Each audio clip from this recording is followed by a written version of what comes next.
My name is Robert Farrell, and I'm very proud to have served for 17 years as a member of the Los Angeles City Council.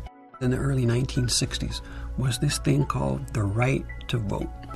And having lived in the South, that right to vote was something to speak about, but not to exercise.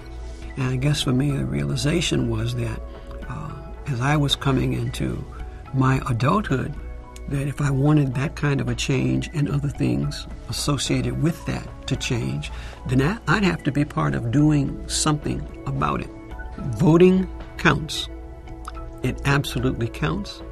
It means something.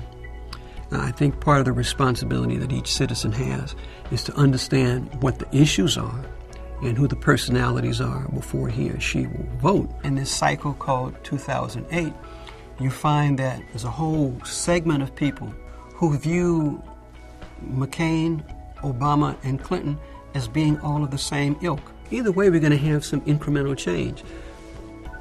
No one is really going to be upsetting the way that the American enterprise functions.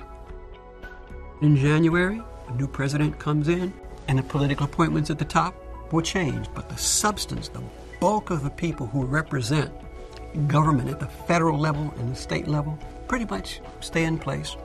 Generally, the American people are comfortable with what they have. Otherwise, they would be doing things in a more systematic way to bring about change. If you are to be informed, you must learn about your system. And please don't take it for granted.